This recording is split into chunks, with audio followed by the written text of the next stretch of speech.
ஆழ்வார் ஆச்சாரியர்கள் அடியார்கள் எம்பெருமான் ஜீயர் தாமரை திருவிடையிலேயே செல்லும். ரங்கநாயகி தாயார் சமேத ஸ்ரீரங்கா தாமரை திருவிழையே செல்லும். ஆண்டாள் தாயார் தாமரை திருவிடையிலேயே செல்லும். சர்வம் கிருஷ்ணார்ப்பணம் கிருஷ்ணன் கடல் அணைகளையே செல்லும். இன்னைக்கு 7வது பாசத்தை கொஞ்சம் அனுபவிச்சுட்டு 8வது பாசத்தையும் அனுபவிச்சுடலாம். அப்படியே ராமானுஜ தயாபாத்திரம் ஞான வைராக்கிய பூஷணம் ஸ்ரீமத் வேங்கடநாதாரியம் வந்தே வேதாந்த தேசிகம் லக்ஷ்மீநாத சமாரம்பாம் நாதயாமுன மத்தியமாம் அஸ்மத் ஆச்சாரிய பரியந்தாம் வந்தே குரு பரம்பராம் யோ நித்யம் அச்சுத பதாம்புஜ யுக்ம ருக்ம व्यामोहदस्तदितराणि तृणाय मेने अस्मद्गुरोर्भगवतोऽस्य दयैक सिन्धोः रामानुजस्य चरणं चरणं प्रपद्ये माता पिता युवतयस्तनया विभूतिः सर्वं यदेव नियमेन मदन्वयानाम् आदस्तनः कुलवडेर्वकुलाभिरामं श्रीमत्तदङ्ग्लियुगलं प्रणमामि ऊर्धा भूतं सरस्य मददातद पट्टनाद श्री भक्तिसार कुलशेखर योगी वाहन भक्तांग्रियेणु प्रहलाद यदीन्द्र मिश्रा श्रीमत् परांकुश मुनिं प्रणतोस्मि नित्यम् नीला तुंग स्तन किरीदड़ी सुप्त मुक्तोत्य कृष्णं पारात्यं संस्कृति सदशिरसिद्धम् अत्याभयन्ति सोशिष्यायां सदे निगलिदं या बलकृत भुङ्क्ते गोदादस्य नम इदमिदं भुव एवास्तु भूयः அன்னம் வந்தை ஆண்டாள் அரங்கற்கு பண்ணு திருப்பாவை பல்பதியம் இன்னிசையால் பாடி கொடுத்தாள் கல்பாமாலை சூடி கொடுத்தாளை சொல்லு சூடி கொடுத்த சுடர்கொடியே பாடி அருளவல்ல பல்வலையாய் நாடினி வேங்கடற்கென்ற விதி என்ற இம்மாற்றம் நாம் கடவா வண்ணமே நல்கு. நேற்றுக்கு 7வது பாசுரத்தில் கொஞ்சம் அனுபவிச்சோம். இன்னைக்கு அதனுடைய தொடர்ச்சியை அனுபவிச்சுட்டு 8வது பாசுரத்துக்கு போகலாம். பேய் பெண்ணே அப்படின்னு சொல்லி சொல்கிறார். ஏன்னா கண்ணனத்தில் ரொம்ப ஊக்கமாக இருக்கிறதுனால அவளை பேய் பெண்ணே அப்படின்னு சொல்லி சொல்கிறதா அனுபவித்தோம். காசும் பிறப்பும் அவள் கழுத்தில் அடைஞ்சிட்டு இருக்கிற அந்த ஆபரணங்களெல்லாம் வர்ணித்து சொன்னான். கை பேர்த்து ஆயர்பாடியில் கிருஷ்ணன் பிறந்த பிறகு தயிர்க்கு அளவே இல்லாத வள்ளல் பெரும்பசுகள் கொடுக்க கொடுக்க அது எல்லாத்தையும் அவள் தயிராக்கிறதுனால தயிருக்கு அளவே கிடையாது அப்படிங்கிறார். இங்கே கண்ணனுடைய மனசை கவரக்கூடிய லீலைகளை அனுபவிப்போம். கொஞ்சம் அவனையும் அனுபவிச்சாதான் நம்மளுக்கு மனசில் ஒரு இது வரும். கண்ணனுக்கு வெண்ணையில் அதிக ஆவல். முன் பூதனை கொடுத்த விஷத்தை உண்டவன் ஆனபடியால் அந்த விஷம் மேலே வேலை செய்யாமல் இருக்க எண்ணி எல்லோரின் வீட்டிலும் வெண்ணையை திருடி புசிப்பார். நிறைய வெண்ணெய் சாப்பிடுவனுக்கு விஷம் தன் வேலையை செய்யாதுன்னு என்று இவனுக்கு ஜோசியர் யாரோ சொன்னாங்க. இதெல்லாம் சும்மா நம்மளுக்கோசரம் ஏற்படுத்திக்கிற ஒரு வியாக்கியானங்கள். உண்மையில் அவன் வெண்ணெய் திருடி சாப்பிட்றான் அப்படின்னாக்க அவளுடைய பாவ புண்ணியங்களை அவன் கழிக்கிறான். அவளை தன்கிட்ட கூட்டுக்கிறதுக்கு அவன் முயற்சி பண்ணுறான். இன்னைக்கு இவாத்தில் வெண்ணெய் திருடணும் அப்படின்னு சொல்லி ஒரு குறி வச்சுப்பானான். அந்த மாதிரி அந்த வெண்ணெய் திருடுறதுக்குன்னு அவன் ஒரு குறி வச்சுக்கிறதுனால அந்த வெண்ணெய் திருடுறத அவன் ஏற்றுக்கிறான் அப்படின்னு சொல்லி பெரியவாள்லாம் சொல்லுவாள். அதுதான் இந்த இடத்துல நம்மளுக்கு வேடிக்கைக்கோசரம் பெரியவாள்லாம் இந்த உலக ஞானத்துலேயும் கொஞ்சம் வார்த்தைகள் சொன்னாதான் எல்லாருக்குமே ருசிக்கும். உள்ளர்த்தமாகவே எல்லாத்தையும் சொல்லிட்டாக்க நிறைய பேருக்கு அது ருசிக்காதுங்கிறதுனால இப்படியெல்லாம் பெரியவா சொல்கிறான். அந்த மாதிரி வெண்ணெயை திருடி அவன் சாப்பிட்றது நம்மாழ்வார் ஒரு பாசத்தை சொல்லுவார். ஏன் நீ மண்ணை சாப்பிட்ட? அன்னைக்கு பூதனைக்கிட்டேருந்து விஷத்தை சாப்பிட்டியே, அந்த விஷத்தை முறிக்கிறதுக்கா? நீ அதுக்கோ இல்லை மண்ணை சாப்பிட்டியே, அந்த மண்ணினுடைய விஷம் புரியறதுக்கா? அதுக்கா நீ வெண்ணெயை சாப்பிட்ட அப்படின்னு சொல்லி நெய் ஊன் மருந்தோ அப்படின்னு சொல்லி நம்மாழ்வார் கேட்பார். நெய்யை நீ சாப்பிட்றதோ வெண்ணெயை சாப்பிட்றதோ உனக்கு மருந்துக்கோசரம் நீ சாப்பிட்றியா அப்படின்னு சொல்லி கேட்பார். களவியேழ் வெண்ணெய் தொடு உண்ட கழ்வான் நம்மாழ்வார் அருளி செய்கிறார். காற்றே பிரவித்தியாக நிறகாக கிள நீர் விசங்கு அப்படிங்கிற கூறத்தாழம். அந்த மாதிரி அந்த கடையும் போது வர சத்தத்தில் அதனால் ஏற்படுற அந்த சத்தத்தில் அவள்லாம் ஏற்படுத்தி கொடுக்குறா. அந்த சத்தம் கேட்டாவது நீ எழுந்திருக்க மாட்டியா அப்படின்னு சொல்லி இவகிட்ட சொல்கிறான். வாசம் நறுங்குழல் ஆய்ச்சியர் ஆயாசத்தினால மயிர் முடி நெகிழ்ந்து பரிமளம் தானே புறப்பட்டேன்னா அவ காலங்காத்தால எழுந்து வந்து தயிர் கடையாரு இல்லையா? அந்த காலங்காத்தால எழுந்து வந்து தயிர் கடையற செய்யும். அவ தலை முடியெல்லாம் வந்து அவிழ்ந்து போயிருக்கும். படுத்துட்டு தூங்கி எழுந்து வரா இல்லையா? அப்போ அலங்காரம் எதுவும் இருக்காது அவளுக்கு. அந்த முடியெல்லாம் நெகிழ்ந்து போயிருக்கும். அப்போ முடி நெகிழ்ந்து போயிருக்கிறா. அதுலேருந்து பரிமளம் வருமா. வாச நரும் குழல் ஆய்ச்சியர். அந்த மாதிரி ஆய்ச்சியர் மத்தினால் சமுத்திரத்தை மந்திரமலையை கொண்டு கடையும் போது எவ்வளவு சப்தம் உண்டாயிற்றோ அவ்வளவு சப்தம் முன் வீட்டில் கேட்கிறதே. பகவான் அந்த கூர்ம அவதாரம் எடுத்து மந்திரமலை கடைஞ்சப்போ எவ்வளோ சத்தம் வந்ததோ அந்த மாதிரி சப்தம் உங்காட்டிலையும் கேட்கறதே. அது கூட உனக்கு கேட்கலையா அப்படின்னு சொல்லி கேட்குறான். புத்தாய தீரதம் அரவிந்த லோச்சனம் அப்படிங்கிற லீலா சுகர் அவனை அனுபவிக்கிறார். என்னன்னா தயிரை உளியால் வெட்டும் போது ஏற்படும் சத்தம். அங்கெல்லாம் அவ்வளோ கெட்டிமா இருக்குமா தயிர். அதை உளி வச்சு வெட்டுவாளாம், அதை ஏற்படும். மத்தை அதிகமாக பொருத்தின ஓசை, கடையும் போது கயிற்றின் ஓசை, தயிரின் ஓசை, ஆபரணங்களின் ஓசை, பாட்டின் துவனி, இவ்வாறு பல துவனிகள். ஒரு தயிர் கடையிறதாந்தாக்க கண்ணனை அனுபவிச்சுட்டு அவள் பாட்டு பாடிண்டே தான் தருவாளாம். அந்த தயிர் அவ்வளோ கெட்டிமா இருக்கிறதுனால அதை முதல்ல உடைக்கணும், உளியால் தான் உடைப்பாளாம். அதுக்கப்புறம் மத்தை வச்சு அவள் கடைவாளாம். அந்த மத்தினுடைய ஓசை கடையும் போது அந்த கயிறு கர்னு வர அந்த ஓசை, தயிரின் ஓசை எல்லாமா. நிருசிம்ம அவதாரத்தில் ஹிரண்யகசிபு கம்பத்தை கையால் தட்டினான். அதன் மூலம் உண்டான ஓசை கம்பம் உடையும் போது உண்டான சப்தம். இப்படி பல சப்தங்கள் பிரம்மாவின் காதில் விழுந்ததால் தன்னுடைய இருப்பிடமே அழிந்து விட்டது என்று பயந்தார். ஆமாம், கர்ஜிக்கிறது, நிருசிம்மன் கர்ஜிக்கிறது, அந்த தூணை பழக்கிறது, இவன் தன்னுடைய கதையால் தூணை பழந்தது. இதில் பிரம்மா பயந்து போனாராம். அந்த மாதிரி தான் இங்கே ஆயர்குளத்தில் இவள தயிர் கடையிறதுக்கு எவ்வளோ சத்தம் கேட்குறது. இன்னும் நீ படுத்துட்டுருக்கியேன்னு கேட்குறான். நாயக பெண் பிள்ளாய், நாங்கள் உன் வீட்டு வாசலில் வந்து எழுப்பின போதும் பண செற்கால் நீ எங்களை மதிக்கவே இல்லை. ஆயர்குலத்துக்கு நாயகனாயிருக்கும் ஒருவனுடைய பெண் நீ. ஆகவே உன் வீட்டில் வேலைக்காரர்கள் பலர் தயிர் கடைகின்றனராம். நான் நோம்புக்கு வேண்டிய ஏற்பாடுகளை செய்து வைக்கிறேன், நீங்கள் கவலைப்பட வேண்டாம் என்று சொன்னவளும் அதன் மூலம் எங்களுக்கு நாயகியாக இருக்கிறவருமான நீ தூங்குவது உச்சிதம் இல்லை. உங்களுக்கெல்லாம் தலைவியாக இருக்கேன், உங்களுக்கு வழி நடத்துகிறேன், உங்கள் கண்ணை எப்படி அனுபவிக்கணுங்கிறதெல்லாம் நான் சொல்லிகிட்டே வரேன்.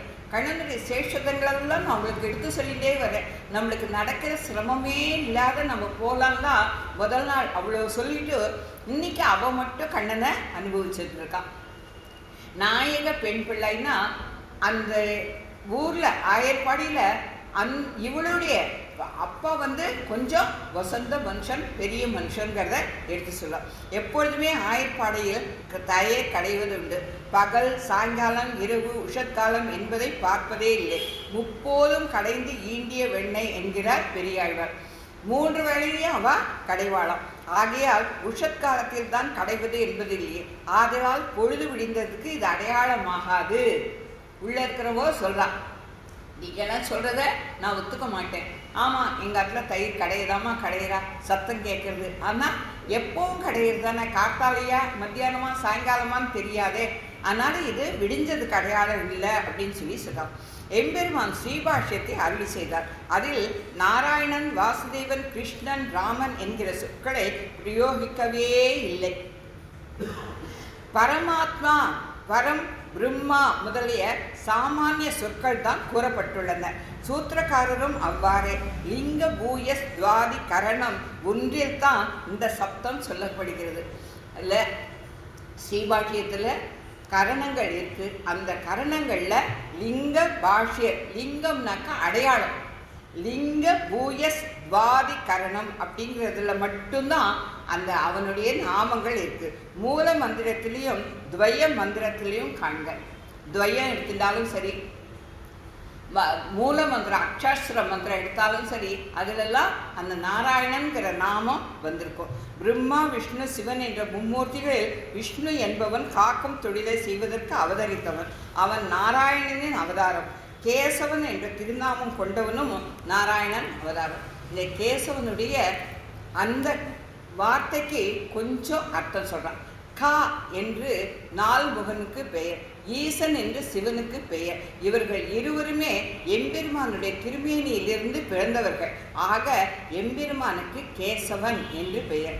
கா ஈசன், அத கேசவன் அப்படின்னு சொல்லி சொல்றான். அழகிய கூந்தலை உடையவன் கேசவன். அர்ஜுனனுக்கு குடா கேசன் என்று பெயர். சுருண்ட மயிரை உடையவனாம், அது ஒரு அழகை கொடுக்கும். அதுபோல் எம்பெருமானுடைய கேசமும் கருத்து அழகு பெற்று இருக்கும். கேசவன்கிற நாமத்துக்கு எத்தனை அர்த்தங்கள் இருக்குன்னு பார்ப்போம். கேசி என்னும் அரக்கனை கொன்றவன் கேசவன். மார்கழி மாதத்திற்கு அபிமானி தேவதையாய் இருப்பவன் கேசவன். ஆகவே இவன் முதலில் படிக்கப்பட்டான். எடுத்த உடனே கேசவா அப்படிங்கிற நாமத்தை ஏன் சொல்றானாக்க, இந்த மார்கழி மாசத்துக்கு தேவதை அவன் தான். 14,000 ராட்சசுகளை கொண்டு வந்த ராமனை இவன் தகுந்த புருஷன் என்று எண்ணியும் இவனுடைய களைப்பை அகற்ற எண்ணியும் சீதா பிராட்டி ஓடி வந்து அடைத்து கொண்டாள். அதுபோல நீயும் கேசி என்னும் அசுரனை கொன்றவன் என்று சொன்னதால் ஒரு வேகத்தால் அவனை அணைய எழுந்திருப்பாய் என்று பார்த்தோம்.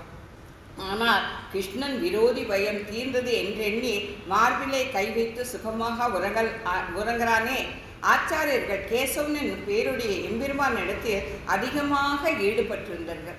ஏன்னா அந்த கேசவன்கிற பேர் சொன்னாலே நம்மளுடைய எல்லா கெடும் ஆயின எல்லாம் கேசவா என்பர் ஆகில் அப்படின்னு சொல்லி நம்மாழ்வார் எடுத்து சொல்றாப்புல, கெடும் இடம் 1000 எல்லாம் கேசவா என்ன மாதவனை கேசவனை எப்பவுமே மாதவனோட சேர்த்து கேசவனை சொல்லுவான். கேட்பார்கள் கேசவன் கீர்த்தியல்லால் மற்றும் கேட்பரோ நம்மாழ்வார் பாசுறோம். கேசவனுடைய கால் பிடிப்பாள் ஆண்டாள் நாச்சியாரே பின்னால நாச்சியார் திருமொழியில சொல்றான்.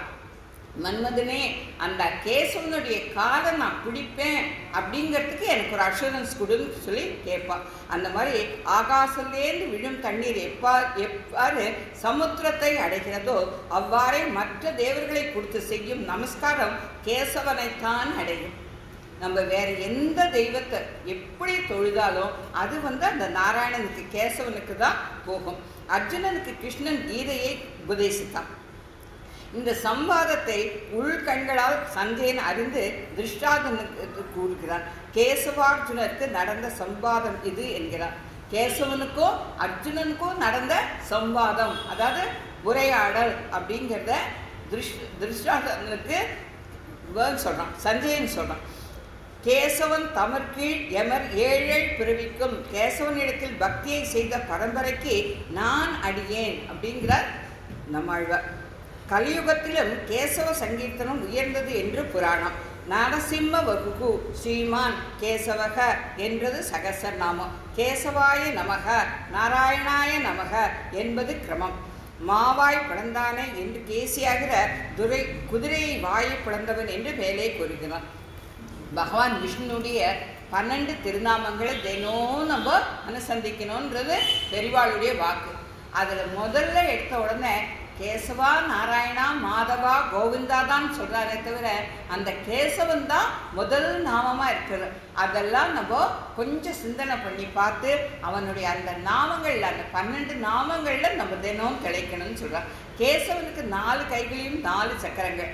சதுர் சக்கரம் நமஸ்யாமி கேசவம். உலகத்தில் தங்கம் உயர்ந்தது, அதை ஒத்த திருமேனி உடையவர் இவர்.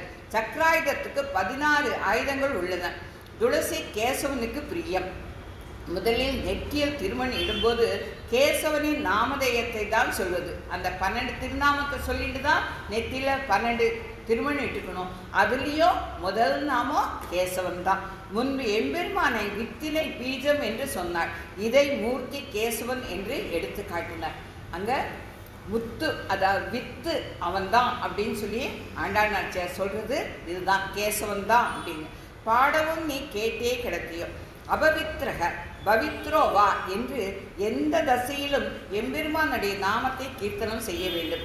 அந்த கீர்த்தனமும் உயர்ந்த குரலில் இருக்க வேண்டும். கஜேந்திர ஆழ்வான் என் நாராயணா ஓ மணிவண்ணா தாகணையாய் வாராய் என் இடரை நீக்காய் அப்படின்னு வைகுண்ட லோகத்தில் இருந்த எம்பெருமான் காதல விழும் வகையில் உறக்க கத்திட்டான். அந்த மாதிரி நாங்கள் கூச்சல் செய்து கொண்டு உன் வீட்டு வாசலில் வந்துள்ளோம், இது உன் செவியில் புகவில்லையா அப்படின்னு சொல்லி கேட்கிறான். ஓர் அரசன் சபையை கூட்டி வித்வான்களை வரவழைத்து உயர்ந்த சன்மானமும் போகவர செலவும் கொடுத்தான். வித்வான்கள் அனைவரும் சன்மானம் சார்ஜ் முதலியை பெற்று சென்றனர். அதில் ஒரு வித்வான் கதாகதியில் சார்ஜ் நிறைய பெற வேண்டும் என்று எண்ணி நான் வைகுண்டத்திலிருந்து வந்தேன் என்றான். அரசன் இதை கேட்டு மந்திரியை பார்த்து வைகுண்டம் எவ்வளவு தூரத்தில் உள்ளது என்று கேட்டான். அதற்கு மந்திரி வைகுண்டம் கூப்பிடு தூரத்தில் உள்ளது என்றான். கஜேந்திரன் கூப்பிட்டதும் அந்த துவனியை கேட்டு பகவான் சீக்கிரம் வந்து விட்டான் அல்லவா, அதனால கூப்பிடு தூரத்துல தான் வைகுண்டம் இருக்குன்னு சொன்னான். அப்போ அந்த அரசன் சார்ஜே கொடுக்க வேண்டாம் என்று சொல்லிவிட்டானா. அந்த மாதிரி அந்த நம்ம பொறாமப்பட்டோம்னாக்க, நம்ம பேராசைப்பட்டோம்னாக்க நம்மளுக்கு உள்ளதும் போயிடும் அப்படிங்கிறத சொல்றான். இந்த பாட்டிலையும் 3 அடையாளங்களை சொல்றான். 3 அடையாளங்கள் சொல்வதற்கு இது கருத்து. நோயாளிக்கு மருந்து கொடுப்பது 3 முறை, காட்டுவதும் 3 வைத்தியர்களிடம், இதில் குணமடையாவிட்டால் விட வேண்டியதுதான். பொய் சொல்பவனிடம் 3 முறை பரீட்சை, முதல் வகுப்பு 2ஆம் வகுப்பு 3ஆம் வகுப்பு என்றுதான் உள்ளது. 4ஆம் வகுப்பு என்பது அபதயம். கரணத்திரைய கத்தியர்த்தமாக தீர்த்த ஸ்வீகாரம் 3 முறை, தர்ப்பணத்தில் திலதானம் 3 முறை, பித்ரு பிதாமக பிதாமகன் என்று 3 பேருக்கு தான் தர்ப்பணம், வர பிரேட்சணமும் 3 முறை, மருந்தும் விருந்தும் 3 நாட்கள், விளையாட்டிலும் 3 முறை தான், பரீட்சையில் எழுதுவதும் அப்படியே. இதுதான் நோயாளிக்கு ஒரு மருந்து கொடுக்கணும்னா அதை 3 நாள் தான் கொடுப்பான். மருந்தும் விருந்தும் 3 நாட்கள்னு சொல்லுவாள். அந்த 3 ஒருத்தர்கிட்ட ஒரு டாக்டர்கிட்ட போனால் சரியாகலன்னா இன்னொரு டாக்டர், இல்லாட்டா இன்னொரு டாக்டர், 3 டாக்டர்கிட்டையும் சரியாக போகலனாக்க கை விட்டுடணும் அப்படிங்கிறான். பொய் சொல்வங்கிட்ட அந்த 3 முறை அவள் டெஸ்ட் பண்ணுவாளாம். 3 விதமாக டெஸ்ட் பண்ணுவாளாம். நம்மளுக்கு நல்லா தெரிஞ்சது முதல் வகுப்பு 2ஆம் வகுப்பு 3ஆம் வகுப்பு. கரணத்திரைய கத்தியர்த்தமாக தீர்த்த ஸ்வீகாரம் 3, அந்த தீர்த்தத்தை ஸ்வீகாரம் பண்ணுறது, பெருமாள் கிட்டேருந்து பெருமாள் தீர்த்தமோ வேறு எந்த தீர்த்தமோ நம்ம வாங்கிக்கணும்னாக்க அதை 3 தரம் தான் நம்மளுக்கு கொடுப்பா. தர்ப்பணத்தில் அந்த 3 தரம் தான், 3 தலைமுறைக்கு வச்சு தான் நம்ம கொடுக்குறோம். பித்ரு பிதாமக பிதாமகான் அந்த 3 தலைமுறையை சொல்லி தான் நம்மளுக்கு எத்தனையோ தாத்தாக்கள் எத்தனையோ பாட்டிகள், ஆனால் அந்த 3 தலைமுறைக்கு தான் பண்ணுறோம். வரப்பிரேட்சணமும் 3 முறை, மருந்தும் விருந்தும் 3 நாட்கள், விளையாட்டுலையும் 3. இதெல்லாம் இந்த 3ங்கிறதுக்கு எடுத்து சொல்கிறான். கேட்டே கிடத்தியோ. ஒரு சமயம் நம்மாழ்வார் பகவானிடம் வெறுப்பு அடைந்து உனது ஊருக்கும் வரமாட்டேன் என்று உனது பேரையும் கேட்க மாட்டேன் என்று பிரதிஜை செய்து கிராமத்திலேருந்து ரொம்ப தூரத்தில் போய் ஒரு குட்டி சோறு இருந்தான். அந்த குட்டி சோத்துல போய் தலையில் முக்காடு போட்டு ஒழிஞ்சுட்டு உட்காந்துருந்தாரான். அந்த குட்டி சவுரை வந்து ஆக்சுவலாக ஒரு சுமை தாங்கி. அங்கேருந்து ஒரு வழிப்பக்கம் வந்தான், தலையில் சுமையை தூக்கின்னு வந்தானோ. அவன் சுமையை தூக்கின்னு வந்துட்டு அந்த சுமதாங்கிக்கிட்ட வந்த உடனே தன்னுடைய மூட்டையை தூக்கி அந்த சுமதாங்கி மேலே வச்சுட்டு நாராயணா கேசவா மாதவான் 12 நாமங்களை சொன்னானான். அந்த மாதிரி ஐயோ எங்கே போனாலும் அவனுடைய நாமங்கள் கிடைக்கிறதுனா அவனை யாராலையாவது மறக்க முடியுமா? இதெல்லாம் நம்மளுக்கு எடுத்து சொல்கிற விதம். நம்மாழ்வார் அந்த மாதிரி போய் உட்காரக்கூடியவர் இல்லை. அந்த நாராயண நாமத்தை கேட்டு தான் அவர் திருந்தணுங்கிறது கிடையாது. ஏன்னா விஸ்வசேனருடைய அவதாரம் அவர். இதெல்லாம் ஏன் ஒரு கதையாக பெரிவாக நம்மளுக்கு எடுத்து சொல்கிறான்னாக்க, எங்கே போய் ஒழிஞ்சாலும் அவங்ககிட்டேருந்து நம்ம தப்பிக்க முடியாது. இதுக்கு தான் ஒரு சின்ன உதாரணமும் சொல்லுவேன். ஒரு குரு கிட்ட சிஷ்யர்கள்லாம் பாடம் படித்து முடித்தாலும் அவள்லாம் கிளம்பி போகிறேன்னு சொல்லி சொன்னாலும் அந்த குரு வந்து அந்த சிஷ்யர்களுக்கு எல்லார்கிட்டையும் ஒரு வாழைப்பழத்தை கொடுத்தாலும் ஒவ்வொருத்தருக்கும் ஒவ்வொரு வாழைப்பழம், ஒத்துருமே பார்க்காத இதை போய் சாப்பிட்டுட்டு வாங்கோ அப்படின்னு சொல்லி குரு ஆணையிட்டாராம். எல்லாரும் அவாவா ரூம்ல போய் கதவை சாத்திக்கிறா, தன்னுடைய உத்திரியத்தை எடுத்து மறைச்சிட்டு ஒருத்தன் சாப்பிட்றான். இந்த மாதிரி ஒவ்வொருத்தர் எல்லாருக்கும் தெரியாத சாப்பிட்டுடலான்னு சொல்லிட்டு பண்ணியிருக்கான். ஒரே ஒரு பையன் மட்டும் அந்த வாழைப்பத்தை திருப்பி கொண்டு குருகிட்டே கொடுத்தானான். ஏன்பா அப்படின்னு சொல்லி கேட்டாரான். குருவே, நீங்க தான் சொல்லி கொடுத்துருங்கோ, இந்த உலகத்துல எந்த இடத்துலையும் பகவான் நம்மளை பார்த்துட்டு இருக்கான். அவன் எந்த இடத்துல இருந்தாலும் அந்தர்யாமியா முதற்கொண்டு உட்காந்து நம்மளை பார்த்துட்டு இருக்கான். ஒரு அசைகிற பொருள், அசையாத பொருள், உயிர் உள்ளது, உயிர் இல்லாது எல்லாத்தையும் ஆத்மா பரமாத்மான்னு அவன் இருக்கான். அப்போ யாருக்கும் தெரியாத சாப்பிடுன்னு சொல்றீங்களே, இந்த உலகத்துல இருக்கிற மனுஷாளுக்கு வேணா நான் தெரியாத சாப்பிட்டுடலாம், நான் எப்படி பகவானுக்கு தெரியாத சாப்பிட முடியும்னு சொன்னப்போ, நீ மட்டும்தாண்டா பாஸ் பண்ணியிருக்கா, அவள்லாம் திருப்பி இன்னும் படிக்கணும், உனக்கு மட்டும்தாண்டா வந்திருக்கு ஞானம் அப்படின்னு சொல்லிட்டு குரு அவனை பாராட்டினாராம். அதை தான் இந்த இடத்துல எடுத்து சொல்கிறான். நம்மளுக்கு அந்த மாதிரி கதைகள், பகவானை பற்றின அந்த ஆத்மார்த்தமான புத்தி நம்மளுக்கு வரணுங்கிறதுக்கோசம் தான் இந்த நம்மாழ்வாருடைய கதைகள் எல்லாம் நம்மளுக்கு எடுத்து சொல்கிறான். இப்படி சொன்னால் உலக வழக்கத்துக்கு சொன்னால் நம்மளுக்கு கொஞ்சம் காது கொடுத்து கேட்போம். நம்மாழ்வார் பகவானை அனுபவிச்சிருக்கார். அந்த அனுபவிக்கிறதுக்கு கொஞ்சம் நம்ம முன்னேறி வரணும் இல்லையா? அதுக்கு தான் இந்த மாதிரி ஒரு சின்ன சின்ன கதைகளை சொல்கிறான். தேசமுடையாய், பிரகாசத்தை உடையவர். தேசமுடையாங்கிறது இந்த இடத்துல தேஜஸ். ஒரு தேஜஸ் இருந்தால் தானே யாருக்குமே ஒரு அட்ராக்ஷன் இருக்கணும் இல்லையா? மூஞ்சில ஒரு வசீகரம் இருக்கணும் இல்லையா? அந்த மாதிரி பட்டவர் இவர். இந்த பெண் எழுந்து வரவில்லை. இவர்கள் ஜன்னல் வழியாக பார்த்தனர். அவளது முகத்தில் கிருஷ்ணனுடைய சேர்க்கையினால் ஏற்பட்ட ஒரு ஒளி பளிச்சென்றது. ஏன்னா அவள் கிருஷ்ண அனுபவத்தில் இருக்கான், அவள் வேற எதுவும் பண்ணலை. அந்த ஒளி, அந்த தேஜஸ் இவளுக்கு கிடைக்கிறது. இதை எங்களுக்கு மறைத்து விட வேண்டாம், சீக்கிரமாக வா, வரும்பொழுது வஸ்திரம் முதலீடுகளை சரி செய்து கொண்டு வா அப்படின்னு சொல்லி சொல்றாளாம். கோபத்தோடு வந்த லக்ஷ்மணனுடைய எதிரில் தாரை போக அடையாளத்தோடு வந்தாள். அவ்வாறு நீங்க வர வேண்டாம், எம்பெருமானின் பகைவரிடத்தில் தேசு அழியும், சிசுபாலன் தேசம் எழுந்து என்றார். பகவத் சம்பந்தமுடையவர்களில் தேஜஸ் அதிகமாக விளங்கும். வேதம் படிச்சுவா, பெரியவா, அவட்டெல்லாம் பார்த்தங்களன்னா அவள் மூஞ்சில இருக்கிற தேஜஸ் நம்மள அப்படியே இருக்கும். அவள் என்ன சொன்னாலும் நம்ம கேட்டுக்கணும் போல இருக்கும். அதை தான் இந்த இடத்துல எடுத்து சொல்லலாம். இந்த பாட்டில் ஆண்டாள் பரதேவதை ஸ்ரீமன் நாராயணன் என்பதை எடுத்து காட்டுகிறாள். ஆனை சாத்தான் என்பதால் குவலையா பீடம் என்னும் யானையை சம்ஹரித்தவர். இருவர் போர் செய்யும் போது ஒருவனை ஒருவர் நன்கு அடித்தால் சாத்து சாத்து என்று சாத்திட்டான் அப்படின்னு நம்ம வழக்கு சொல்கிறோமோ இல்லையோ, இந்த இடத்துல ஆனை சாத்தான்ங்கிறது, யானைங்கிறது குவலையாபீடம் யானை. அதை சாத்து சாத்துன்னு சாத்தி பகவான் அழிச்சுட்டான். ஆகையால் சாத்தினான் என்றால் ஹிம்சித்தான், கொன்றான் என்று பொருள். இங்கு குவலையாபீட யானையை கொன்றவன் என்று கூறலாம். மேலும் ஆனை சாத்தம் என்ற பட்சியை கூறுகிறபடியால் சமான விருட்சம் பரிஷத் யஜே என்றபடி பகவானும் பட்சியாகலாம். சரணாகதி செய்ததால் பகவானும் பிராட்டியும் சந்தோஷம் அடைந்தனர்.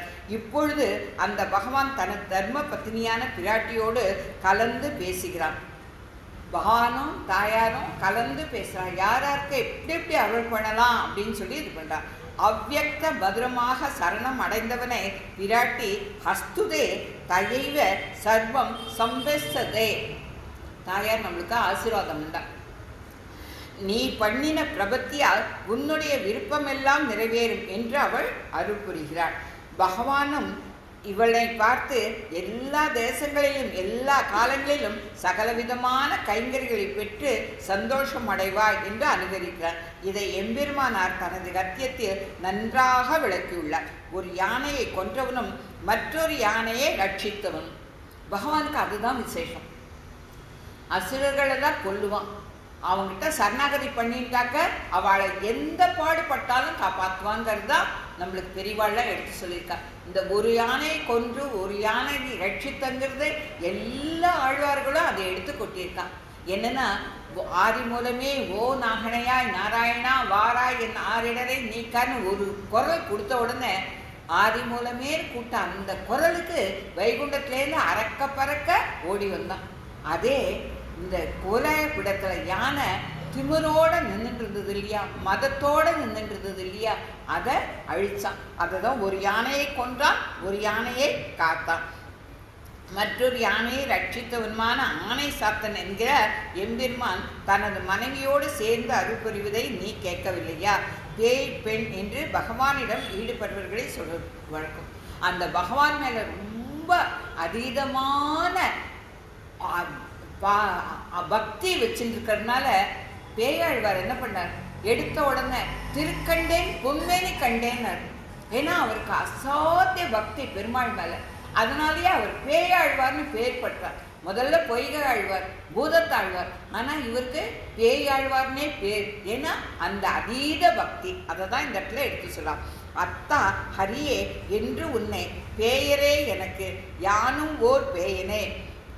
குலசேகர ஆழ்வார், நான் ஒரு பேயன், என்னை பித்தன்னு எல்லாரும் ஒதுக்கிட்டோம், என்னை பேயன்னு எல்லாரும் ஒதுக்கிட்டோம், நான் கவலைப்பட மாட்டேன். ரங்கா உன்னுடைய திருவடியில் வந்து நிற்கிறது மட்டும்தான் நான் கேட்பேன் அப்படின்னு சொல்லி குலசேகர ஆழ்வாரும் அவ்வளோ பாடல்கள் பாடியிருக்கார். மொய்த்து கண்பனி சோர மெய்கள் சிலிர்ப்ப அவனுக்கே பித்தர் ஆறாம் அவர். அப்படியே மொய்த்து உள்ள உருகி போய் கண்பனி சோர அவனை நினைச்ச மாத்திரத்தில் கண் அப்படியே கலங்கணும், குரல் தழுதழுக்கணும். அந்த மாதிரி எல்லாம் இருந்தாக்க அவனுக்கே பித்தர், அவனுக்கு மட்டும்தான் அடிமை, அவனுக்கு மட்டும்தான் பித்தர் ஆகணும். அதுதான் சொல்கிறான். நம்மாழ்வாரன் சொல்கிறார், அவன் மேல் உங்களை பித்தர்னு 4 பேர் திட்டட்டும், அதை பற்றி நீங்கள் கவலைப்படாதுங்க, அவன் நாமத்தை சொல்லுங்க, ஆடுங்க, பாடுங்க, பித்தர் என்றே பிறர் ஏச அப்படின்னு சொல்லி நம்மாழ்வாரும் எடுத்து கொடுக்குறார். அந்த மாதிரி இந்த இடத்துல பகவத் பக்தியை பெற்ற ஜடபரதர் பித்தனாக திரிந்தார். அசாத்திய பக்தி. அதே ஜடபரதர் தான் ஒரு மானுக்கோசரம் அடுத்த பிறவியே மானா பிறந்தார். ஆனால் அந்த ஜடபரதருக்கு இருந்த அந்த பக்தியை பார்த்தா எல்லாரும் பித்தர் தான் அவரை கூட்டிருந்தாராம். வியாசர் முதலிய முனிவர்கள் பால் சமுத்திரத்தை கடைந்து வெண்ணெயை எடுப்பது போல் தனது கூர்மையான புத்தியை கொண்டு காசு எனப்படும் வேதம், பிறப்பு எனப்படும் ஸ்மிருதி இவைகளை கடைந்து வரத்துவம் யார் என்பதை எடுத்து காட்டியுள்ளனர். அப்பேற்பட்ட ஆச்சாரியர்கள் நம்மளுக்கு வழி காட்டியிருக்கிறார். சத்தியம் சத்தியம் உத்ருத்திய புஜமுசியதே என்கிற வகையில் கை பேர்த்து சொல்லியிருக்கிறார். எல்லாத்தையும் கண்டுபிடிச்சு அவ சொல்லியிருக்கான். கைப்பெடுத்து சொல்லியுள்ளனர். சர்வகந்தன் என்று வேதங்களில் போற்றப்பட்ட பகவானை தன் உள்ளே வைத்து கொண்டுள்ள ஸ்மிருதிகள், அவைகள் சூழல், அதை ஆராய்ந்து ஆச்சாரியனான முனிவர்கள் புத்தி என்கிற மந்திர மலையை கொண்டு போக்கியமான அன்னம் என்று சொல்லக்கூடிய பகவானை எடுத்து சொல்ல அதை நீ கேட்கலையா அப்படின்னு சொல்லி கேட்கலாம். வேதாந்த தேசிகனும் தன்னுடைய சங்கல்ப சூர்யோய நாடகத்தில் பராசருடைய புதல்வனான வியாச முனிவரே பரதத்துவ நிர்ணயத்தை சிறந்தவர், அவரல்லவோ கேசவனை காட்டிலும் மற்றவர் அல்லர் என்பதை கை தூக்கி சொன்னார். இதெல்லாம் பெரிவா நம்மளுக்கு எடுத்து கொடுத்திருக்கிற விளக்கங்கள். எல்லா சாஸ்திரங்களிலும் நுழைந்து புறப்பட்டவர் வியாசர். அவருக்கு தெரியாததே எதுவுமே கிடையாது. அவருடைய போக்கை ஒருவராலும் அசைக்க முடியாது. இவன் தான் நாராயணன் தான் அப்படின்னு சொல்றது ஸ்தாபிச்சவர் முதல்ல அவர். அதுக்கப்புறம் தான் பெரியாழ்வார் ஸ்தாபிச்சு பொன்கிழியை வாங்கினார். அந்த ஒரு காலம் அசைக்க முடியாது. தர்க்கங்களை கொண்டு விசாரித்தவர் தன் ஆழ்ந்த புத்தியை கொண்டு மனதில் உருவிக்கொண்டார். யார் எந்த தர்க்கம் பண்ணாலும் அதுக்கு கரெக்டான ஆன்சரை கொடுத்து அவ எல்லாத்தையும் திருத்தி வழிகொண்டவர் அவர். சாஸ்திராணி ஆலோட்டிய சர்வாணி என்பது அவர் ஸ்லோகம். காசி புகுந்தக என்கிற ஸ்லோகத்தில் தான் பிராமண புரஸ்வரமாக பரதேவதை ஸ்ரீமன் நாராயணன் என்பதை விளக்கி காட்டியுள்ளார். முன்பு காசியில் காசிராஜனுடன் செய்த போர், பஸ்மாசுருடன் வரலாறு, அந்தகாசுரனின் சரிதம், சிவனது வில், பாணாசுரனுடையும் அவனுடைய உதவிய சிவனுடைய போர், கங்கை தோன்றிய வகை, சிவனது பிறவி, அவனது பெயரிடல், அம்பரீஷனிடம் துர்வாசர் பயந்து சிவனிடம் செல்ல அவரும் எனக்கு சாத்தியம் என்று நாராயணனமே செல் என்று சொன்னது. பிருகு முனிவர் மூலமாக சத்திய தேவதை ஸ்ரீமன் நாராயணனே என்று நிச்சயித்தார். இவையெல்லாம் பரதேவதா நிர்மணம் அப்படின்னு சொல்கிறார். இதுக்கெல்லாம் பெரிய பெரிய சரித்திரங்கள் இருக்குது. இன்னொரு சந்தர்ப்பத்தில் அனுபவிப்போம். அவர்களால் உபதேசம் பெற்றவர்கள் நாயகர்கள். பகவான் சேஷி, நாம் தாசர்கள் என்கிற எண்ணம் உடையவன்தான் நமது கோஷ்டிக்கு நாயகன். அவர்களுடைய உபதேசம் எது என்றால் நாராயணன் மூர்த்தி கேசவன் என்பது. எல்லா அவதாரங்களுக்கும் காரண பொருள் நாராயணன். அவன்தான் பிரம்மாவை படைத்து அதன் மூலம் சிவனையும் பிறகு உலகத்தையும் சிருஷ்டிக்கிறான். நாராயணன் நால்வகனை படைத்தான், அவனும் தான் சிவனை படைத்தான் சொல்லி திருமழிசை ஆழ்வார் எடுத்து கொடுக்கிறார் நம்மளுக்கு. அந்த மாதிரி அவன்தான் படைப்புக்கு, நாராயணன் மட்டும்தான் படைப்புக்கு, நாராயணன் மட்டும்தான் காக்கிறதுக்கு, நாராயணன் மட்டும்தான் அழிக்கிறதுக்குன்றது அவனுடைய. அதாவது ஒரு பெரிய மேனேஜர் இருக்கார், ஒரு கம்பெனி ஓனர் இருக்கார், இவாளுக்கு இந்தந்த வேலைன்னு சொல்லி பிரித்து கொடுப்பாரே தவிர அந்த கம்பெனி ஓனருடைய அதிகாரம் ஃபுல்லாக கீழே வேலை செய்கிறவளுக்கு வராது இல்லையா. அவளுக்குன்னு ஒரு டிகினிட்டி இருக்கு, அவ்வளோதான். அந்த மாதிரி தான் சிவனோ பிரம்மாவோ, சரியா? அதை தான் எடுத்து இந்த சொல்கிறார். ந தெய்வதம் கேசவாக் பரம் என்று வியாச பகவான் தனது பாரதத்திலே எடுத்து காட்டியுள்ளார். ஆகவே மற்ற தேவதைகள் அவனுக்கு அடங்கியவை.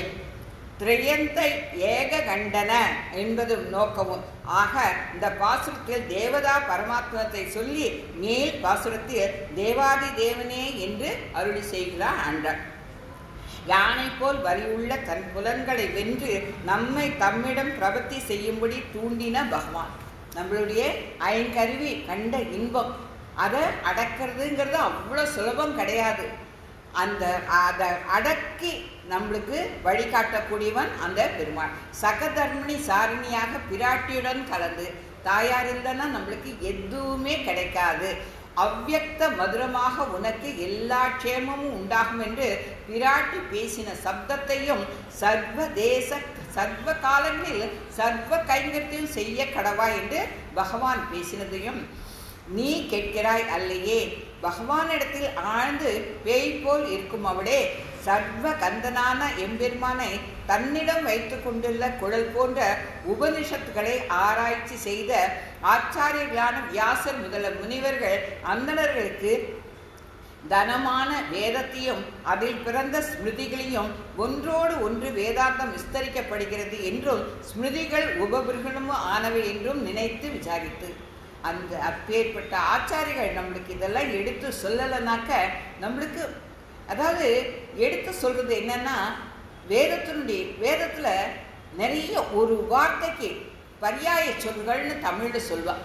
அதாவது ஒரே ஒரு தமிழ்லையும் எடுத்துக்கலாம், சான்ஸ்கிரிட்லையும் எடுத்துக்கலாம், எதில் எடுத்துக்கலான்னாலும் ஒரு சொல்லுக்கு 4-5 அர்த்தம் இருக்கும். அதில் நம்மளுக்கு அந்த வேதம் இதை தான் சொல்கிறதுங்கிறத நிச்சயத்து அவள்லாம் நம்மளுக்கு எடுத்து சொல்லியிருக்கா. அதுதான் நம்மளுக்கு வேணும். தப்பான அர்த்தத்தை சொல்லிட்டா நம்ம தப்பான வழியில் போயிடுவோம். அந்த கரெக்டான அர்த்தத்தை அவளாக எடுத்து சொல்லியிருக்கா. புத்ருத்த புஜமசியது என்றபடி கையை உயிரை தூக்கி புத்தி என்னும் மத்தை கொண்டு கடைப்பட்ட தயிர் அன்னம் போன்ற போக்கியமான பகவான் அனைவரிலும் உயர்ந்தவர். சமாஸ்தேக தரித்திரன் என்று சொன்ன சப்தத்தை கேட்கவில்லையே.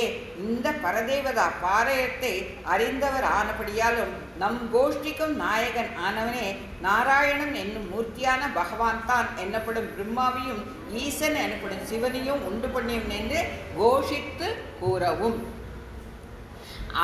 அதை கேட்டும் ஏன் நீ அவன் திருவடிகளில் ஆச்சரிக்காமல் இருக்கிறாய்?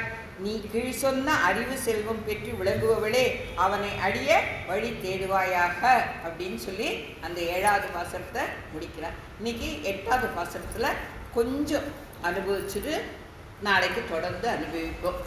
முதல்ல பாசுரம்.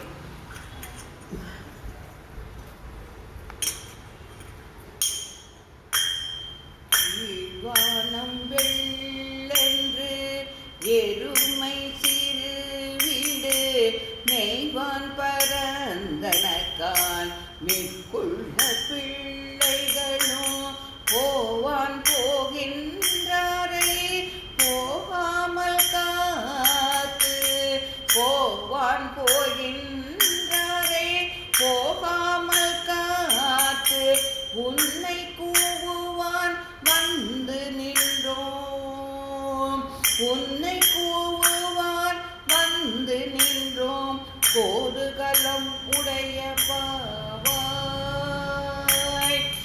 எழுந்திராய் பாடி பறை கொண்டு வாய் பிளந்தானை மல்லரை மாட்டிய தேவாதி தேவனை சென்று நாம் சேவித்தால் மாவாய் பிளந்தானை மல்லரை மாட்டிய தேவாதி தேவனை சென்று நாம் சேவித்தார் ஆஹா ஆஹா என்று ஆராய்ந்து ஆஹா என்று ஆராய்ந்து அருள் ஏல்வோர் என்பவாய்.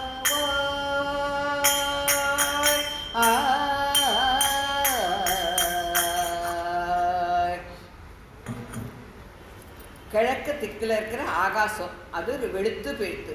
எருமைகள்லாம் சிறுவீடு பட்டதால் புல் மேய்வதற்காக ஓடிவிட்டன. போவதற்காகவே கண்ணனுடைய இல்லம் செல்லும் போகாதபடி ஒரு சிலர்லாம் கண்ணனுடைய இல்லத்தை தேடி போறாளே, அவளெல்லாம் போகாத தடுத்து நிறுத்தி மற்ற பெண்களையும் விட்டு உன்னை கூப்பிடுவதற்காகவே முன்வாசலே சேர்ந்திருக்கும். பேர் அவா கொண்ட பதுமை போன்றவளே, எழுந்திரு, பகவானை வழியில் பாடிக்கொண்டே பறை காரணமாக குதிரையாக வந்த கேசியின் சாணூரன் முதலிய மல்லர்களை அழிய செல்வமான எல்லா தேவர்களுக்கும் ஈசவனான அவனிடம் சென்று நாம் வணங்கினால் ஆஹா ஆஹா என்று நன்கு விசாரித்து நம்மளுக்கு அருள் செய்வார் அப்படிங்கிறார். கௌசல்யா சுப்ரஜா ராமா. நம்ம காலங்காத்தால பகவானுக்கு சுப்ரபாதம் பாடிக்கிறோம். கதிரவன் குணதிசை சிகரம் வந்து அணைந்தான் அப்படிங்கிறது திருப்பள்ளி எழுச்சியில் நம்ம சொல்கிறோம். மாதக சமஸ்த ஜெகதாம் அப்படின்னு விராட்டிக்கு சுப்ரபாதம் சொல்கிறோம். இங்கே ஆயர் பெண்கள் பகவானின் மனைவிகள் ஆனபடியால் அவர்கள் எழுப்ப பல அடையாளங்களை சொல்லி சுப்ரபாதம் சொல்கிறாள் ஆண்டாள். தொண்டரடி பொழிவாழ்வார் அரங்கனுக்கு மாத்திரம் திருப்பள்ளி எழுச்சியை படித்தார். ஆண்டாளோ கோபிகைகளை வியாஜியமாக கொண்டு கண்ணனின் மனைவியும் மேல் கண்ணனையும் சுப்ரபாதம் படித்து எழுப்புகிறாள். இவாளெல்லாம் ஒரு காரணமாக, வியாஜியம்னா காரணம், இவாளெல்லாம் காரணமாக வச்சுட்டு அவனை எழுப்புறான். சம்சாரங்கிறது ஒரு விஷ மரம். இந்த மரத்திலும் அமிர்தத்துக்கு ஒத்த இரு பழங்கள் உள்ளன.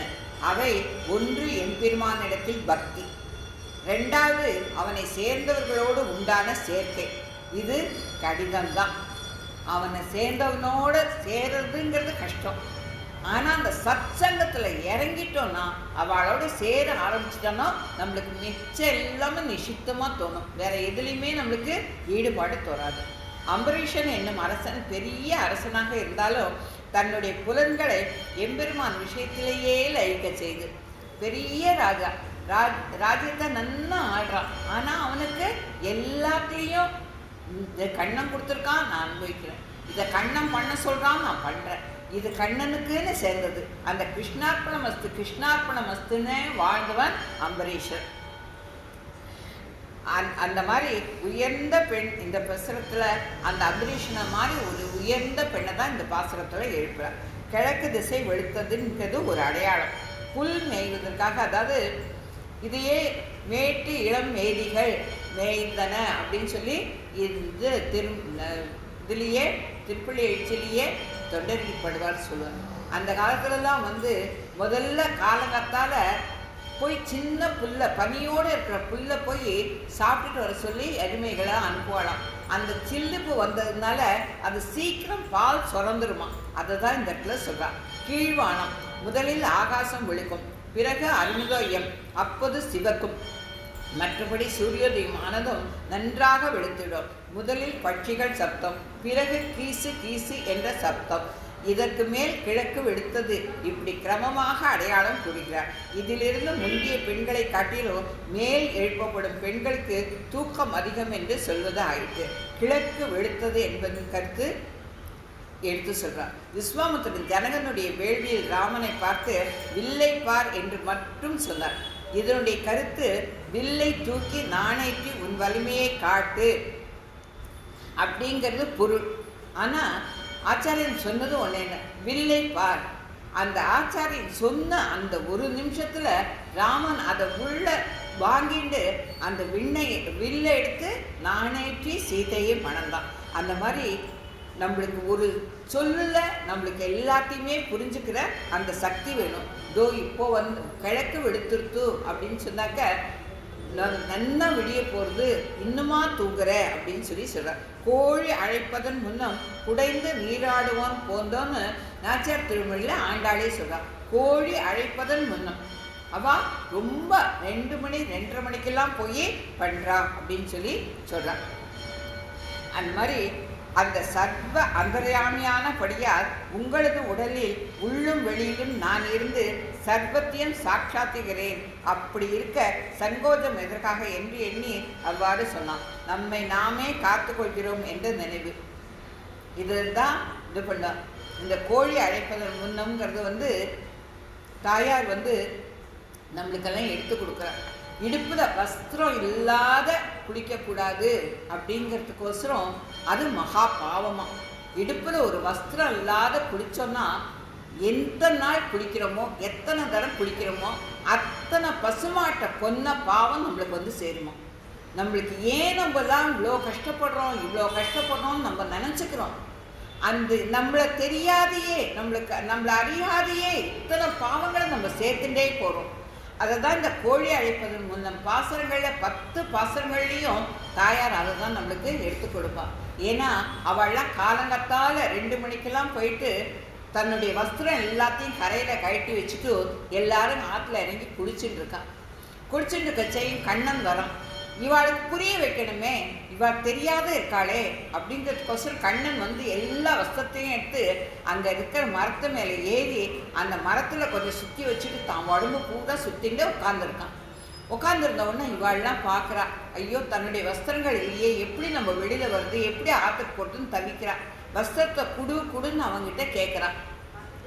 கடைசி பட்சம் அவன் என்ன சொல்கிறான், கையை கூப்பி தலைக்கு மேலே கையை கூப்பின்னு என்னை சேவிங்கோ, வஸ்திரத்தை தரேங்கிறான். தலைக்கு மேலே எப்படி கை கூப்புவா? தன்னுடைய மானத்தை கையை வச்சு மறைச்சுட்டு இருக்கா. அப்போ என்ன பண்ணுறாளாம், ஒரு கையால் தன்னுடைய மானத்தை மறைச்சுட்டு இந்த இடது கையால் ஒத்தி அவளும் அதே மாதிரி வலது கையால் மறைச்சுட்டு இடது கையால் அந்த மாதிரி பக்கத்தில் இருக்கிறவா அதை சொல்கிறாளாம். அப்போ கண்ணன் சொல்கிறானா, உங்களுடைய மானத்தை காப்பாற்றிக்கணும்னு தான் பார்க்குறீங்களே தவிர நீங்கள் பண்ண தப்புக்கு பரிகாரம் அதை தான் இந்த இடத்துல பகவான் சொல்கிறதா எடுத்து சொல்கிறான். நான் சர்வ அந்தர்யாமி, எல்லார்கிட்டையும் இருக்கேன். அப்படி இருக்கிற செய்ய என்கிட்ட உங்களுக்கு என்ன சங்கோஜம்? உங்கள் சங்கோஜத்தை விடுங்கோ, நான் தான் சரணம்னு என்கிட்ட சரணம் அடைங்கோ, உங்களுக்கு தரேன்னு சொல்லுவோம். அப்புறம் எல்லாரும் அதே மாதிரியே எப்படி திரௌபதி தன்னுடைய மானத்தை காப்பாற்றிக்கிறதுக்கு தன்னால் முயற்சி பண்ணு, அது முடியாதுங்கிறத விட்டுட்டு 2 கையும் தூக்கி எப்படி கண்ணான்னு கூப்பிட்டாலோ அந்த மாதிரி இவாளும் அந்த கையை தூக்கி அவங்கிட்ட இது பண்ணதுனால, பிரார்த்தனை பண்ணதுனால அவனுக்கு இனிமே துணி இல்லாத பிடிக்காதவன்னு சொல்லி இது பண்ணி கொடுத்தான்றத சொல்லுவான். அதை தான் சர்வேசனுக்கும் கையை கூப்பினால் மன்னிக்க வேண்டும் என்ற எண்ணம் தனது தாய் மூலம் ஏற்பட்டது. ஒரு சமயம் தடாவில் உள்ள எல்லா வெண்ணையும் விழுங்கிவிட்டான். இதை கண்ட யசோதை அவனை தாம்பால் அடிக்கப் போனாள். பாவம், இது என்ன செய்யும்? குழந்தை அழ ஆரம்பித்தது. தான் சாப்பிடவில்லை என்று சொல்வதற்கும் முடியவில்லை. வாயெல்லாம் வெண்ணெய். அஞ்சி பார்க்கிறான். அழகிய வாயை நெளித்து காட்டுகிறான், தொழுகிறான். இவைகளை பார்த்த யசோதை வைகுண்ட லோகத்திலும் இந்த அனுபவம் கிடைக்காது என்று எண்ணி அவனை அடிக்காமல் விட்டுவிட்டார். இதை நம்மாழ்வார் அவ்வளோ அழகா பாசுரத்தில் அந்த கண்ட நீர் தழும்ப உதவி துடிக்க அப்படின்னு சொல்லி அவ்வளோ அழகாக எடுத்து கொடுத்துருப்பார். இதிலிருந்து தொழும் அவர்களை காக்க வேண்டும் என்ற எண்ணம் அவனுக்கு உண்டாயிட்டு. யாரெல்லாம் நம்ம கிட்ட கை கூப்பிட்றாளோ, யாரெல்லாம் நம்மளை சேவிக்கிறாளோ அவளை நம்ம காப்பாற்றிடணும் அப்படிங்கிற எண்ணம் அவளுக்கு பகவானுக்கு வந்திருக்கான். அதனால் என்னைக்கு நம்ம கையை 2 கையும் விட்டுடணும், தலைக்கு மேலே தூக்கிடணும். நீ தாண்டாப்பா அப்படின்னு சொன்னவனாக்க அப்போ அவன் நம்மளை காப்பாற்றுறான். எருமை சிறுவீடு படுத்து கொண்டிருப்பவள் நீங்கள் சொல்லும் அடையாளம் பொருந்தாது. திங்கள் திருமுகத்து சேழிழையீர்கள் என்று உங்கள் முகத்தை கிழக்கு நோக்க முகத்தின் பிரகாசம் கிழை படிந்து விட்டது. அதனால் வெடிப்பாக தெரிகிறது. மேலும் கிழக்கில் நோன்பு நடத்த ஏற்பாடு செய்துள்ளோம். எனவே விளக்கு ஏற்றப்பட்டுள்ளன. அதனால் வெடித்தாக சொல்கிறது.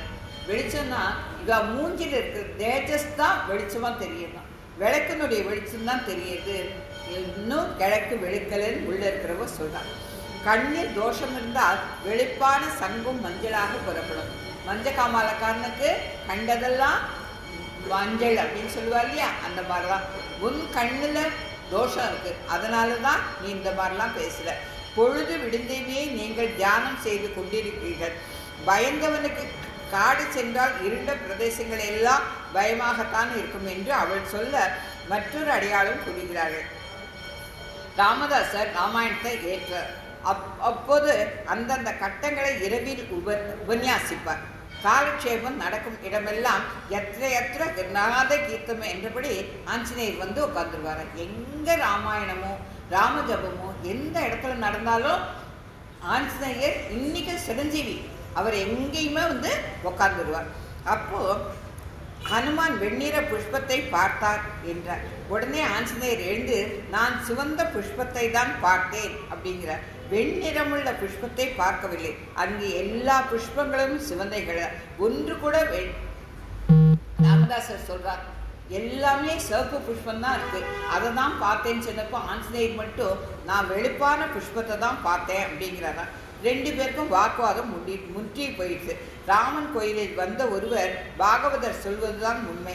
ஆஞ்சநேயா ராவணனிடம் கோபம் கொண்டவன் நடித்து வாழ்க்கை அமையாதோ என்ற ரீதியில் அவனை சின்னா பின்னம் செய்ய வேண்டும் என்று எண்ணினாய். அதனால் உன் கண் சிவந்து விட்டது. அந்த கண்ணால் பார்த்தபடியால் புஷ்பமும் சிவப்பாக தென்பட்டது என்றார்.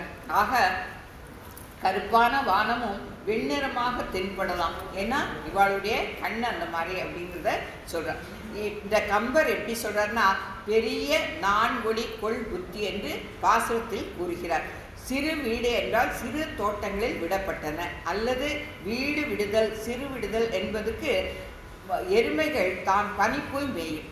அது அந்த பனி புல்லை, அந்த மார்கழி மாதத்தில் புல்லு நுனியில் பனி நிறையா இருக்கும், அதை மேய்ஞ்சிட்டு வந்தால் அது நன்னா கறக்குன்றதுக்கோசரம் அதை விடுவா. மேட்டில மேதிகள் தலைவிடும் ஆயர்கள்ங்கிற வாசகத்தை தொண்டரடி பாடுவாரையும் யூஸ் பண்ணுறாங்க. இவனுக்கு முத்திரம் உண்டு, அவற்றின் பின்னே கிருஷ்ணனை போல் பிள்ளையாரை காண்பது எழுந்திரா என்று உரையிட்டார்கள். பின்னை யாரை காண்பது? உனக்கு 3 கதியும் தெரியும், அப்படி இருக்க செய்யும் கிருஷ்ணனை தவிர நீ வேற யாரை பார்க்குற? ஒத்திரையும் பார்க்கல. வா எல்லோரோடையும் சேர்ந்து நேர நீ கற்பனையில் அனுபவிக்கிற அந்த கிருஷ்ணனை நேர போய் அனுபவிக்குவோம் அப்படின்னு சொல்லி சொல்கிறான்.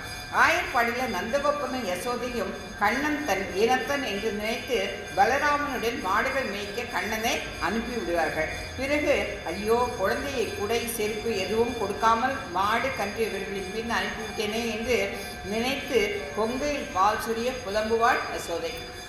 பெரியாழ்வார் இதையே 10 பாசுரங்களில் அப்படி அனுபவித்து எழுதியிருக்கார். இதை பெரியாழ்வார் தாய் வேஷம் தரித்து பேசுகிறார்.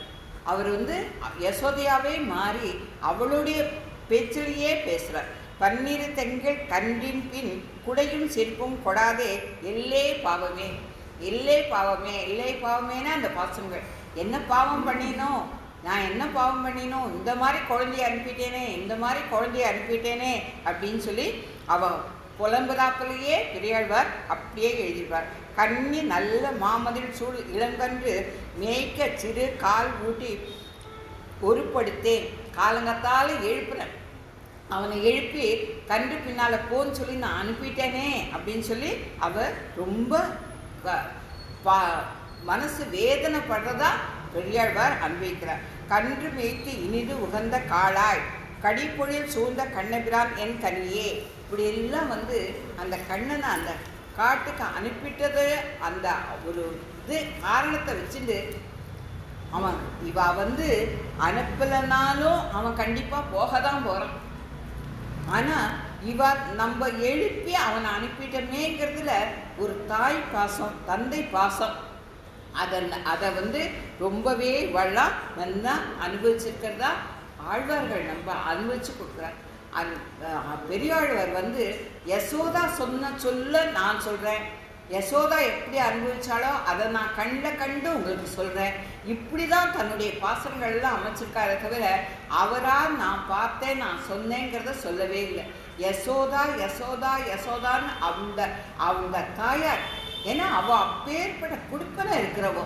யசோதையை மாதிரி ஒரு அம்மா கிடைக்கிறதுக்கு, அவளை அனுபவிக்கிறதுக்கு, கண்ணனை அனுபவிக்கிறத விட அவளை அனுபவிச்சால் நம்மளுக்கு கண்ணனை அனுபவிக்கிற அந்த பாக்கியம் நம்மளுக்கு கிடைக்கும்னு தான் பெரியவாளும் சொல்கிறார். பிரதிதினமும் காட்டுக்கு கன்றுகளின் பின் செல்வது, அத்துடன் தூசு படிந்த வேஷத்துடன் வருவது, கூலி வாங்கி கொள்வது இவனுடைய தொழில் ஆயிற்று. தூங்கும் பெண்ணை பார்த்து எறும்புகளை விற்றாற்று. அவைகளுடன் கண்ணன் போய்விடுவான். நாம் நோன்பிற்காக கண்ணனை எப்படி பார்ப்பது? ஆக எழுந்து வா. அவன் கண்ணுக்கு பின்னாடி போறவாமா. எருமைகள்லாம் விட்டாச்சு. திருப்பி வந்தா அது பால் கறக்கிறதுக்குள்ள பால் கறந்த உடனே கண்ணுக்குட்டியெல்லாம் ஓட்டிட்டு அவன் போயிடுவான் அப்படின்னு சொல்லி சொல்றான். மிக்கு உள்ள பிள்ளைகளும் படுத்து உறங்குகிறவள் கூறுகிறாள், விளக்கேற்றி வைத்தால் அங்கே இருக்கும் இருள் சென்றுவிடும். அதுபோல உங்களுடன் முக சந்திகை கிழக்கே விழுந்தபடியால் இருள் செல்கிறது. அதை நீங்கள் ஒற்றுமையால் எருமை என்று நினைக்கிறீர்கள் என்று.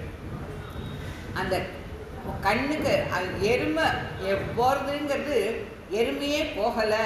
அந்த உங்கள் மூஞ்சியில் இருக்கிற அந்த தேஜஸ்னால கருப்பெல்லாம் விலகி போகிறது. அதை பார்த்துட்டு நீங்கள் எருமாடுன்னு சொல்லுங்கோ அப்படின்னு சொல்லி சொல்கிறாளாம்.